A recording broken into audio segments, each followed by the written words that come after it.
Masarap tayo ng daauhan. Nakabot ako doon sa may maliit na cave. Hanggang dun sa dalawang parang. Naiyak ako. Grabe.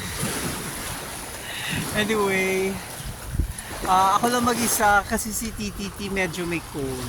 So, tapos mag-check pa siya ng mga projects na kanyang students. Lumot is real. So, doon tayo pabalik. Kakatuwa dito sa Angol. Wala masyadong tao.